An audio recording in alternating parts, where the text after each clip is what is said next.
안녕하세요. 이번 시간에는 비동기 프로그래밍에서 자주 등장하는 configure await false를 다뤄보겠습니다. 이게 도대체 무엇을 끄는 건지, 라이브러리에서는 왜 필수로 붙이라고 하는지, 그리고 유니티에서는 왜 오히려 조심해서 써야 하는지까지 하나씩 뜯어볼 겁니다. 먼저 가장 흔하게 겪는 문제부터 보시죠. 유니티에서 서버로 유저 정보를 받아오는 로그인 버튼입니다. 비동기 메서드는 이미 있는데 리팩토링이 귀찮아서 점 리절트로 결과를 그냥 꺼내 쓴 상황이에요. 네 번째 줄을 보세요. 로그인 어싱크의 결과를 점 리절트로 블로킹 방식으로 받고 있습니다. 이 한 줄에서 앱이 영원히 멈춥니다. 네트워크는 이미 응답을 돌려줬는데도 UI가 얼어붙고 로그도 찍히지 않아요. 왜 이런 일이 벌어질까요? 그리고 이걸 해결한다는 configure await false는 도대체 뭘 끄는 걸까요? 바로 이어서 그 차이를 뿌리까지 파보겠습니다. 개념을 잡기 위해 비유부터 시작하겠습니다. 친구에게 우체국으로 택배를 찾아오라고 부탁한다고 해볼까요? 보통은 찾으면 내 집으로 가져와 라고 말하죠. 친구가 택배를 받아서 다시 내 집 주소로 돌아오는 것. 이게 await의 기본 동작입니다. 그런데 찾고 나면 그냥 아무 데서나 쉬고 있어 라고 말하면 친구는 가까운 카페에 머무르죠. 그게 바로 configure await false입니다. 여기서 중요한 건 회신 주소가 두 가지라는 점이에요. 하나는 물리적 주소, 즉 synchronization context입니다. UI 스레드나 유니티 메인 스레드처럼 이 특정 스레드로 돌아와야 한다는 정보죠. 다른 하나는 논리적 편지 내용, 즉 execution context입니다. 보안 신분증, 어싱크 로컬 값, 문화권 같은 정보가 여기 담겨요. configure await false가 끊는 건 오직 첫 번째 물리적 주소뿐입니다. 두 번째는 스레드가 바뀌어도 계속 따라다녀요. 이 구분을 놓치면 혼란이 시작됩니다. 방금 말씀드린 두 가지 컨텍스트를 한눈에 보실 수 있도록 그림으로 정리했습니다. 왼쪽 붉은색이 synchronization context, 어느 스레드로 돌아올지를 결정하는 물리적 주소입니다. WPF, WinForms, ASP.NET 클래식, 그리고 유니티 메인 스레드가 여기에 해당돼요. 반대로 ASP.NET 코어나 콘솔 앱은 싱크 컨텍스트가 INR이라 이 칸이 비어 있습니다.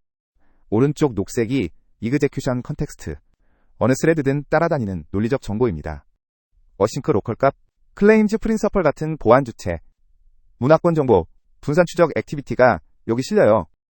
다시 강조하면 configure await false가 끊는 건 왼쪽뿐입니다. 오른쪽은 그대로 흐릅니다. 이번엔 실제 코드로 차이를 눈에 보이게 확인해 보겠습니다. 먼저 위쪽 디폴트 어싱크부터 보시죠. await 앞뒤에서 스레드 아이디를 찍어보는 메서드입니다. 11번째 줄이 핵심이에요. 그냥 await task.delay 아무 옵션도 붙이지 않은 기본 await입니다. WPF 창의 버튼 핸들러에서 이 메서드를 호출해보면 1에서 시작해 1로 돌아옵니다. UI 스레드에서 시작해 UI 스레드로 복귀하는 거죠. 유니티 메인 스레드에서도 마찬가지예요. 반대로 아래쪽 no context 어싱크를 볼까요?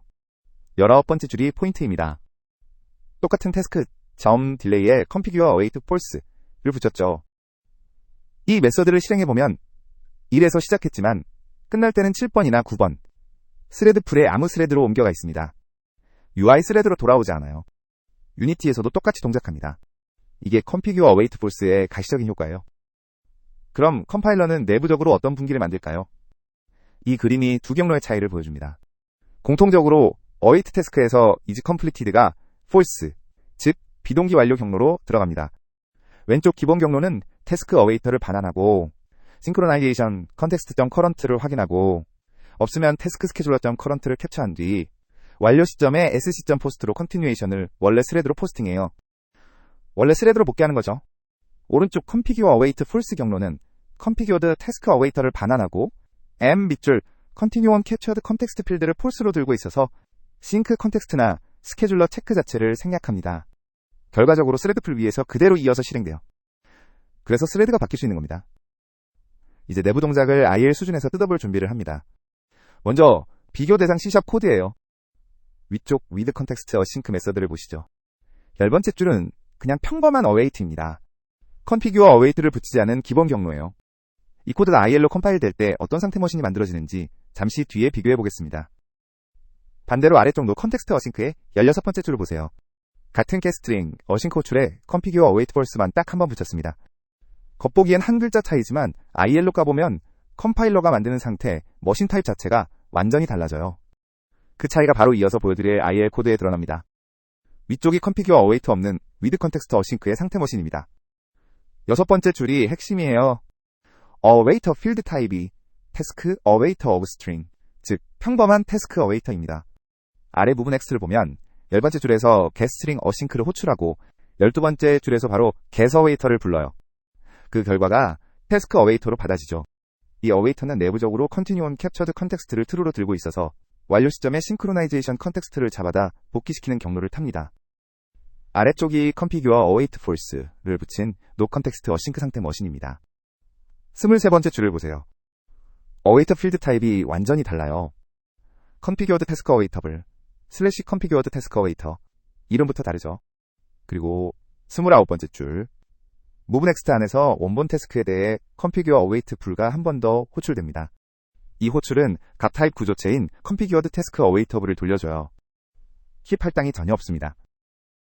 이어서 31번째 줄을 보시죠. configured task awaitable 구조체에 getAwaiter가 불려서 configured task awaiter를 얻습니다. 그리고 35번째 줄, 가장 결정적인 라인이에요. await unsafe on completed의 제네릭 인자가 이제 configured task awaiter로 바뀌었습니다. 이 제네릭 특수화 덕분에 JIT가 두 경로를 완전히 독립적으로 컴파일해요. configure await false 경로는 인라인 최적화 후 synchronization context 체크 자체가 코드에서 사라집니다. 참고로 기본 경로는 오히려 내부적으로 synchronization context await task continuation 같은 래퍼 객체를 추가 할당할 수 있기 때문에 할당량 면에서는 configure await false 쪽이 더 유리하다는 의외의 결론이 나옵니다. 방금 본 IL 차이를 세 가지 포인트로 정리하겠습니다. 첫째, awaiter 타입 자체가 필드부터 달라집니다. 같은 이름처럼 보이지만 unsafe on completed 구현이 달라요. 기본 awaiter는 내부에서 continue on captured context에 true를 넘기고 configured 쪽은 생성자에서 받은 false를 그대로 전달합니다. 즉, 컨텍스트 캡처 여부는 awaiter 구조체의 단일 플래그로 결정되고 런타임 조건문이 그 플래그를 봐요. 둘째, await unsafe on completed의 제네릭 인자가 달라서 JIT가 두 경로를 완전히 독립적으로 컴파일합니다. configure await false 경로는 인라인 최적화 후 synchronization context 체크 자체가 코드에서 사라져요. 유니티의 IL2CPP도 마찬가지로 각각의 특수화를 생성합니다. 셋째, configure await 불 호출이 반환하는 configured task awaitable은 값 타입 구조체라서 힙 할당을 일으키지 않습니다. 오히려 기본 경로 쪽이 래퍼 객체를 더 만들 수 있어서 할당 측면에서는 configure await false가 이득이라는 게 의외의 결론이죠. 이 내부 구조를 이해하고 나면 맨 처음 봤던 데드락의 정체가 아주 간단하게 드러납니다. 그림으로 한번 짚어볼까요? UI나 ASP.NET 클래식 환경에서 데드락이 생기는 단계별 흐름입니다. 1번, UI 스레드가 버튼 핸들러에서 점 리절트를 호출해 스스로를 블로킹합니다. 2번, 로그인 어싱크 안의 await가 UI synchronization 컨텍스트를 캡처해줍니다. 3번, 네트워크 IO는 백그라운드에서 잘 끝나서 태스크 내부 상태는 이미 서크세스예요. 4번, continuation을 캡처된 UI sync context.post로 보냅니다. 그리고 5번, 결정적인 문제 지점이죠. UI 스레드는 1번에서 이미 블로킹된 상태라 메시지 큐를 소비할 수 없습니다. 그래서 태스크는 완료 표시를 못하고 점 리절트는 영원히 반환되지 않아요. 이게 바로 데드락의 실체입니다. configure await false가 4번 단계를 건너뛰게 만들어서 continuation이 UI로 돌아가지 않고 스레드 풀에서 바로 이어지면 UI가 블록돼 있어도 태스크는 완료되고 점 리절트도 반환됩니다. 물론 애초에 점 리절트를 쓰지 않는 게 정답이긴 하지만요. 자, 이제 실전 판단으로 넘어가겠습니다. configure await false를 쓸지 말지는 딱 세 가지 질문으로 결정돼요. 판단 플로우를 그림으로 보시죠. 첫 번째 질문, 실행 환경에 synchronization 컨텍스트가 있나요? 없다면 ASP.NET Core 같은 환경이고 써도 그만 안 써도 그만입니다. 두 번째 질문, 이 메서드는 라이브러리 코드인가요? NuGet 패키지나 SDK, 프로젝트 내 공용 유틸이라면 무조건 폴스를 답니다. 세 번째 질문, await 이후에 UI나 컨텍스트에 접근하나요? 만약 유니티의 모노 비헤이비어처럼 await 뒤에서 UI나 트랜스폼을 만져야 한다면 오히려 쓰지 않아야 해요. 붙이면 스레드 풀로 빠져서 크래시가 납니다. 접근하지 않는 내부 헬퍼라면 선택적이지만 폴스를 권장합니다. 이 세 가지만 체크하면 대부분의 상황이 정리됩니다. 유니티 모바일 게임 상황을 구체적으로 그려봅시다. 서버에서 인벤토리 데이터를 받아와 파싱하고 UI를 갱신하는 화면이에요. 같은 팀이 만든 서버 통신 계층과 UI 계층이 모두 어싱크, await를 씁니다. 여기서 어느 계층에 configure await false를 다느냐가 성능, 안정성, 그리고 버그 여부까지 한꺼번에 결정해요. 잘못 쓰면 프레임이 끊기고 또 잘못 쓰면 크래시가 납니다. 실제 비포, 애프터 코드로 그 경계를 짚어보겠습니다. 비포 코드를 보겠습니다. 인벤토리 API가 라이브러리 성격인데도 컴피규어 어웨이트가 전혀 안 붙어 있어요. 13번째 줄에 getString 어싱크가 기본 동작이라 유니티 메인 스레드 싱크 컨텍스트를 그대로 캡처합니다. 그래서 네트워크 응답이 돌아올 때마다 컨티뉴에이션이 메인 스레드로 포스트돼요. 15번째 줄에서 제이슨 문자열을 트림하는 간단한 CPU 작업도 결국 메인 스레드에서 실행됩니다. 그리고 22번째 줄을 보세요. 제이슨 유틸리티.from 제이슨으로 인벤토리 파싱까지 전부 메인 스레드에서 돌아갑니다. 증상이 뭐냐면요. 네트워크가 느린 기기에서 UI가 눈에 띄게 버벅입니다. 매 어웨이트마다 컨티뉴에이션이 메인 스레드 싱크 컨텍스트로 포스트되고 다음 프레임 시작 시점에 실행되면서 프레임 타임을 전부 잡아먹어요. 모바일에서는 치명적인 패턴입니다. 애프터 코드입니다. 핵심은 이중 구조예요. 먼저 라이브러리 계층 시작 부분을 보시죠. 13번째 줄 패치로 어싱크 안에 getString 어싱크 호출 뒤에 configure await false를 달았습니다. 이 한 줄이 붙으면 네트워크 응답이 돌아올 때 컨티뉴에이션이 유니티 메인 스레드로 가지 않고 스레드 풀에서 그대로 이어져요. 뒤따라 실행되는 트림도 자연스럽게 스레드 풀에서 돕니다. 20번째 줄도 똑같이 적용해야 해요. get inventory async에서 패치로 어싱크를 await 할 때도 뒤에 configure await false를 빠짐없이 답니다. 체인 전체에 일관되게 적용하는 게 원칙이에요. 덕분에 JSON utility.from JSON 파싱까지 전부 스레드 풀에서 실행되어서 메인 스레드 부담이 사실상 제로가 됩니다. 반대로 모노 비헤이비어인 인벤토리 뷰를 보시죠. 33번째 줄 await에는 configure await가 붙어있지 않아요. 기본 동작이 살아나서 유니티 싱크로나이제이션 컨텍스트가 컨티뉴에이션을 유니티 메인 스레드로 포스트합니다. 그 결과 35번째 줄에서 텍스트 컴포넌트에 접근할 때는 다시 메인 스레드에 와 있어서 안전해요. 정리하면 한 문장입니다. 어싱크 태스크 라이브러리 메서드는 configure await false, 어싱크 void mono behavior 진입점은 기본값. 이게 유니티에서 가장 안전한 패턴이에요. 왜 애프터 쪽이 성능상 유리한지 조금 더 자세히 짚어볼게요. 애프터의 라이브러리 메서드는 configured task await 경로를 타기 때문에 컨티뉴에이션이 스레드 풀에서 재개됩니다. 유니티의 싱크로나이제이션 컨텍스트는 내부의 프레임 경계 큐를 갖고 있어요. 그래서 기본 경로로 가면 await 직후 컨티뉴에이션이 바로 실행되는 게 아니라 다음 프레임 시작 시점까지 지연될 수 있습니다. configure await false는 이 큐를 아예 건너뛰어서 IO가 끝나자마자 즉시 재개돼요. 모바일에서 제이슨 파싱이 무거울수록 그리고 기기 성능이 낮을수록 이 차이가 프레임 레이트에 직접 드러납니다. 그러면 ASP.NET 코어 환경은 어떨까요? 여기선 아예 설계 단계에서 싱크로나이제이션 컨텍스트를 쓰지 않기로 결정됐습니다. 싱크로나이제이션 컨텍스트.current가 널이에요. 아까 판단 플로우의 첫 질문에서 없음으로 빠지는 환경이죠. 그래서 configure await false를 명시하든 말든 컨티뉴에이션은 항상 스레드 풀에서 실행되고 데드락도 생기지 않아요. 다만 주의할 점은 microsoft.extensions.http나 newtonsoft.json 같은 라이브러리 프로젝트는 ASP.NET 코어만 가정할 수 없다는 거예요. 누가 호출할지 모르니까 여전히 configure await false를 답니다. 호출자 환경을 모르는 코드는 일관되게 방어적으로 짜야 한다. 이게 라이브러리 쪽 철칙입니다. 이제 실무에서 자주 받는 함정을 짚어볼게요. 첫 번째 함정은 체인 중간에만 configure await false를 적용한 경우입니다. 세 번째 줄 스텝 1에는 false를 달았고 10번째 줄 스텝 3에도 달았어요. 그런데 6번째 줄 스텝 2와 11번째 줄 업데이트 UI는 빠져있죠. 이게 왜 위험하냐면요. 태스크가 비동기 완료되는 순간마다 다시 싱크로나이제이션 컨텍스트 캡처 체크가 일어납니다. 캡처된 태스크 스케줄러가 있으면 그쪽으로 돌아갈 수도 있고 동기 완료 케이스에 따라 스레드가 흔들려요. 캡처 시점마다 일관성이 깨지면 런타임에 디버깅하기 어려운 스레드 오염이 생깁니다. 올바른 패턴은 이렇게 심플합니다.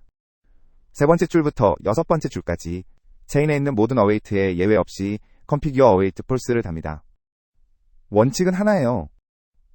한번 configure await false를 쓰기 시작했다면 체인 전체에 캐치와 파이널리까지 포함해 빠짐없이 적용한다. 이게 라이브러리 코드 리뷰에서 가장 흔하게 지적되는 항목입니다. 두 번째 함정은 configure await false를 쓴 뒤 바로 유니티 API를 호출하는 경우입니다. 세 번째 줄에서 다운로드 어싱크에 false를 붙였죠. 이 시점에 우리는 스레드 풀 스레드에 와 있어요. 그런데 5번째 줄에서 바로 텍스처 2D를 new로 만들려고 합니다. 결과는 invalid operation exception 또는 플랫폼에 따라 네이티브 크래시입니다. 유니티의 텍스처 2D, 트랜스폼, 게임 오브젝트 대부분의 API는 내부에서 메인 스레드인지 검사해요. 스레드, 풀 스레드에서 호출하면 load image can only be called from the main thread 같은 에러가 바로 터집니다. 올바른 패턴은 명시적 복귀입니다. 4번째 줄에서 네트워크는 스레드 풀에서 돌려서 메인 스레드 부담을 줄이고요. 8번째 줄에서 unitask.switch to 메인 스레드를 호출해서 유니티 API에 닿기 직전에 메인 스레드로 반드시 돌아옵니다.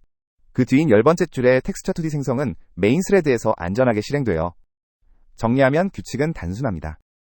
configure await false로 스레드 풀에 빠져 있다가 유니티 API에 닿기 직전에 반드시 메인 스레드로 돌아와야 한다. 유니태스크의 스위치 투 메인 스레드나 유니티 싱크 컨텍스트를 통한 명시적 포스트 전환을 씁니다. 세 번째 함정은 configure await false가 모든 컨텍스트를 다 버린다는 오해예요. 코드로 확인해 볼게요. 11번째 줄에서 async local 변수 trace id에 request-123이라는 값을 넣어 놓습니다. 그리고 13번째 줄에서 configure await false로 await를 걸어서 스레드를 바꿔요. 스레드 풀로 넘어간 뒤에 이 trace id가 살아있을까요? 사라질까요? 기대와 다른 결과를 바로 이어서 보실 수 있습니다. 16번째 줄에서 출력해보면 trace id는 여전히 request-123 그대로 남아있습니다. 사라지지 않아요. 이유는 configure await false가 끊는 건 오직 synchronization 컨텍스트의 흐름뿐이기 때문이에요.